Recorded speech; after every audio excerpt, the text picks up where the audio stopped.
Bonsoir à tous. Jean chapitre 8.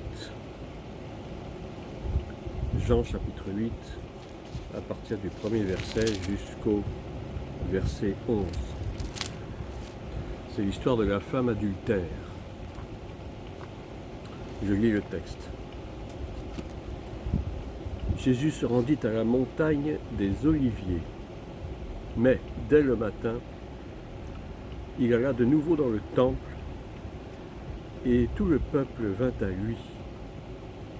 S'étant assis, il les enseignait. Alors, les scribes et les pharisiens amenèrent une femme surprise en adultère, et, la plaçant au milieu du peuple, ils dirent à Jésus, « Maître, cette femme a été surprise en flagrant délit d'adultère. Moïse, dans la loi, nous a ordonné de lapider de telles femmes. Toi donc, que dis-tu » Il disait cela pour l'éprouver, afin de pouvoir l'accuser. Mais Jésus, s'étant baissé, écrivait avec le doigt sur la terre. D'autres traductions disent sur le sol. Comme il continuait à l'interroger, il se releva et leur dit, « Que celui de vous qui est sans péché jette le premier la pierre contre elle. » Et s'étant de nouveau baissé, il écrivait sur la terre. Quand ils entendirent cela, accusés par leur conscience, ils se retirèrent un à un, depuis les plus âgés jusqu'au dernier. Et Jésus resta seul avec la femme qui était là, au milieu. Alors, s'étant relevé et ne voyant plus que la femme, Jésus lui dit, « Femme, où sont ceux qui t'accusaient? Personne ne t'a-t-il condamné ?» Elle répondit, « Non, Seigneur. » Et Jésus lui dit, « Je ne te condamne pas non plus. Va et ne pêche plus. » Très étrange ce passage, très frappant aussi. Il est question d'une femme que les scribes et les pharisiens vont traîner littéralement comme un paquet d'ordures, comme un animal presque, qu'ils vont traîner et la déposer au milieu du peuple, devant les pieds de Jésus. Et ils vont lui poser cette question. Ils vont d'abord lui dire, « Moïse, dans la loi, nous ordonne de lapider de telles femmes. Toi donc, que dis-tu » Ces gens-là, les scribes et les pharisiens, qui sont donc les religieux de l'époque, se réclament toujours de la loi de Moïse. Et effectivement, dans la loi de Moïse, il est bien stipulé, quand il s'agit d'adultère, que l'adultère doit être puni de mort.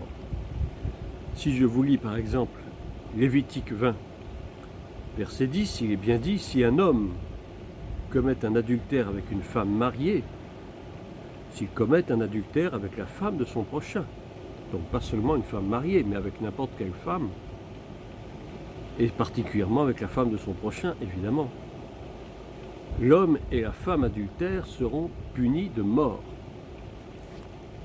Et si je vous lis également le verset 22 de Deutéronome 22, qui dit exactement la même chose, si l'on trouve un homme couché avec une femme mariée, ils mourront tous les deux, l'homme qui a couché avec la femme et la femme aussi.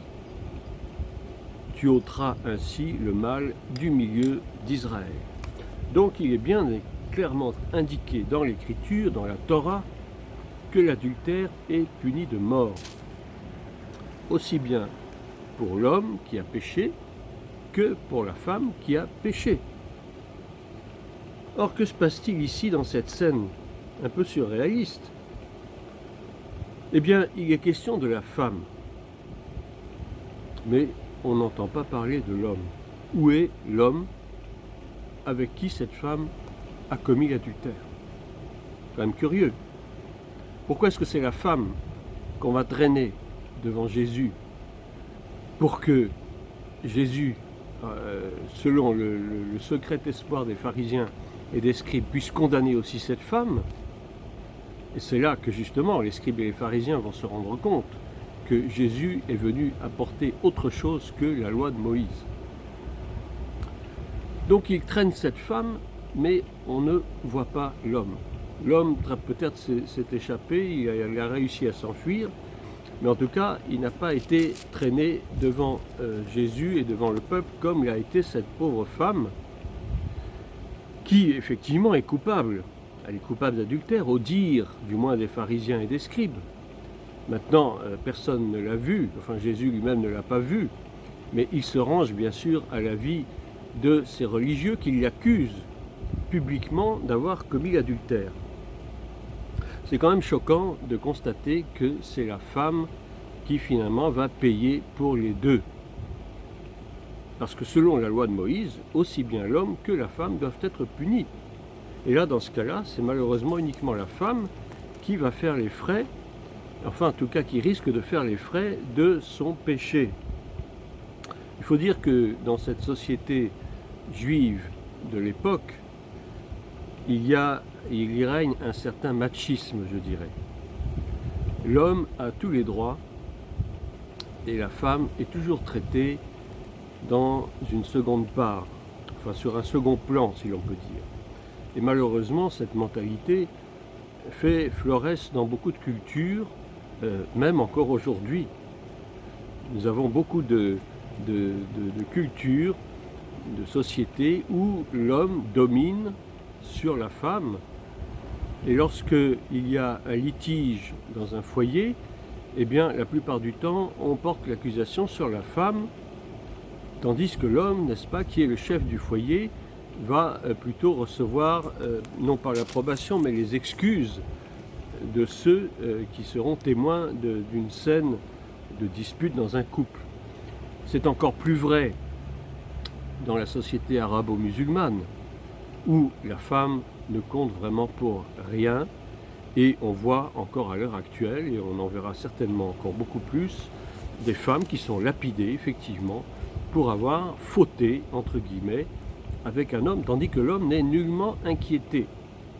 Ce qui prouve que cette société du monde du Proche oriental est fondamentalement une société machiste qui met l'homme en avant et la femme en arrière. La femme est bonne simplement pour éduquer les enfants, pour faire la cuisine, pour faire le ménage, enfin toutes les tâches ménagères, et effectivement pour porter les enfants que l'homme sans scrupule va, j'allais dire, multiplier sans pour autant qu'elle soit forcément consentante.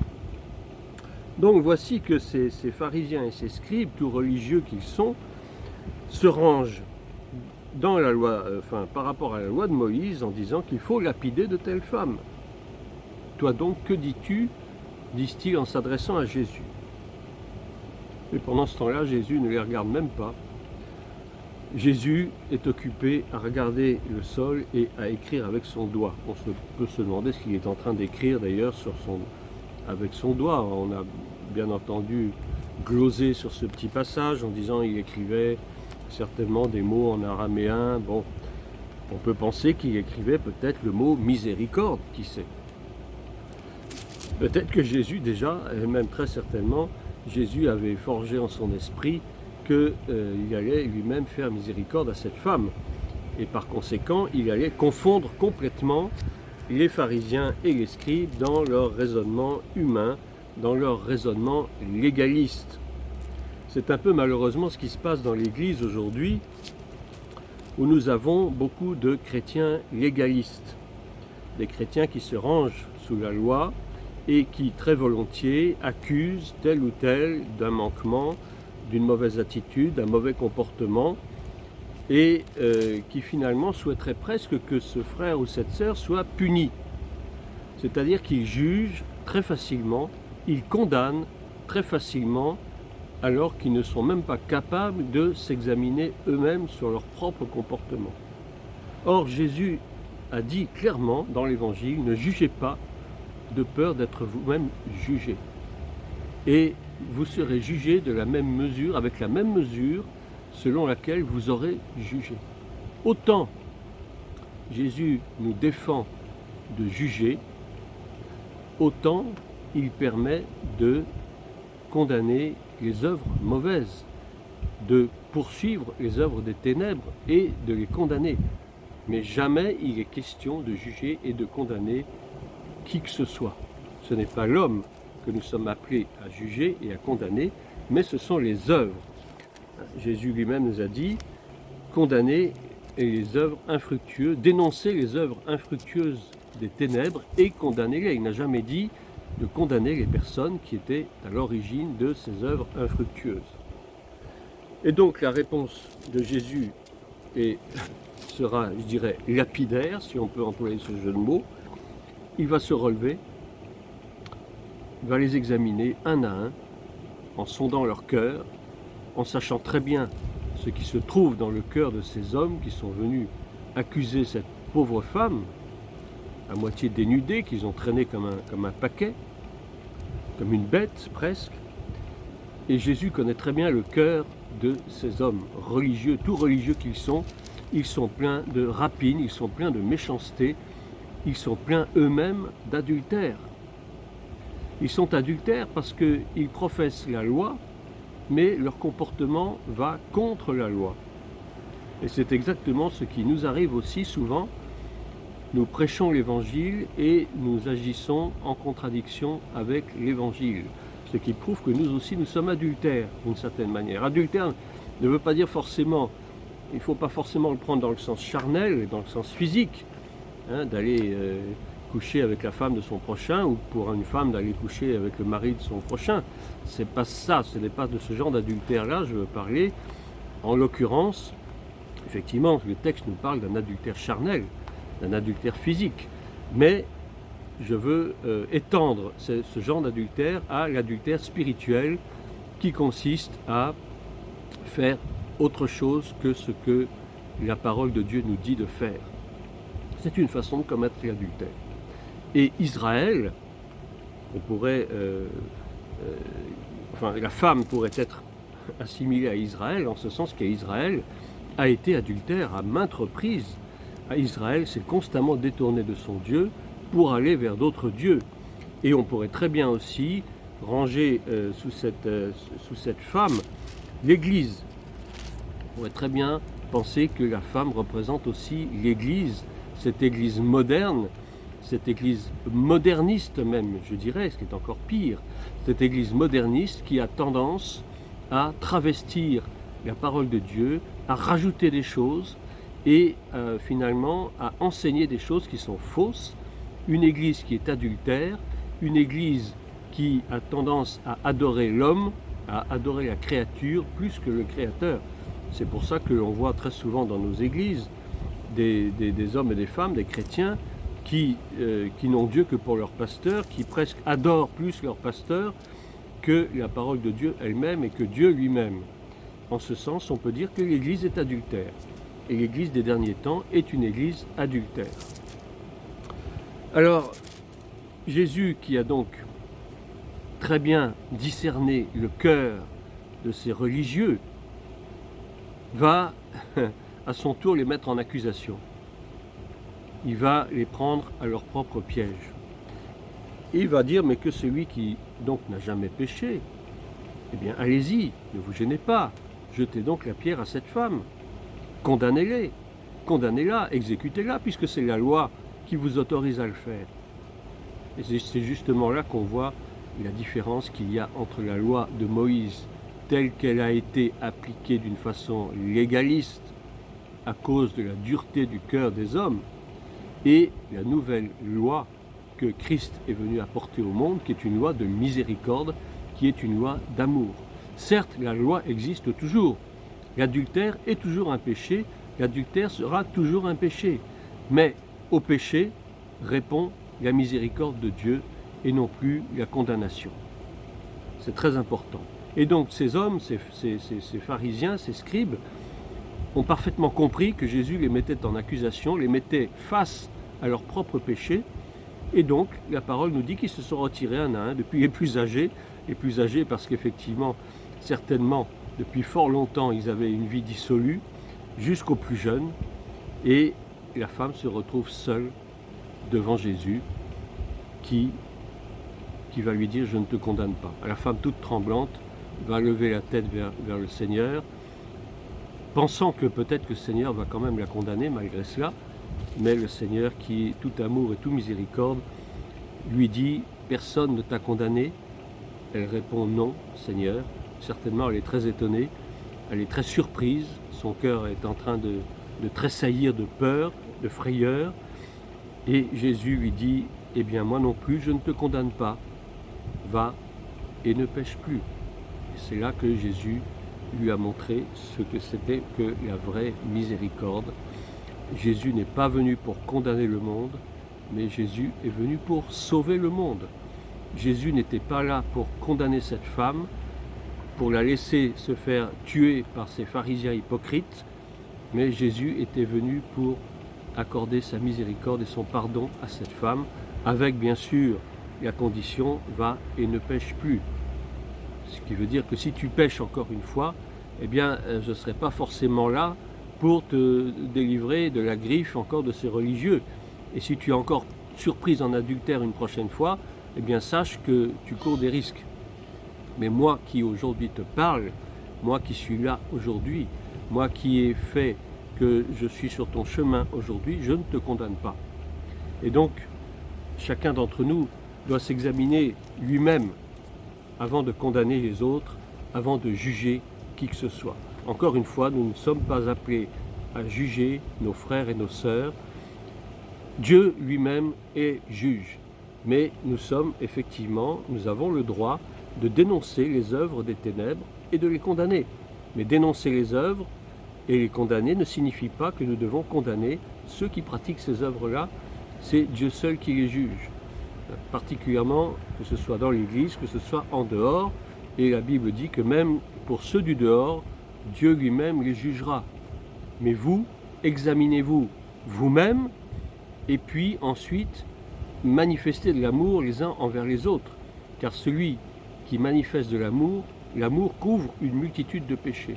Donc au lieu de nous juger les uns les autres dans l'Église, au lieu de nous condamner les uns les autres, faisons davantage preuve de miséricorde, d'amour fraternel, tout en sachant que le péché existe bel et bien et qu'il faut que nous nous repentions à chaque fois que nous péchons, parce que ça veut dire que nous transgressons la loi.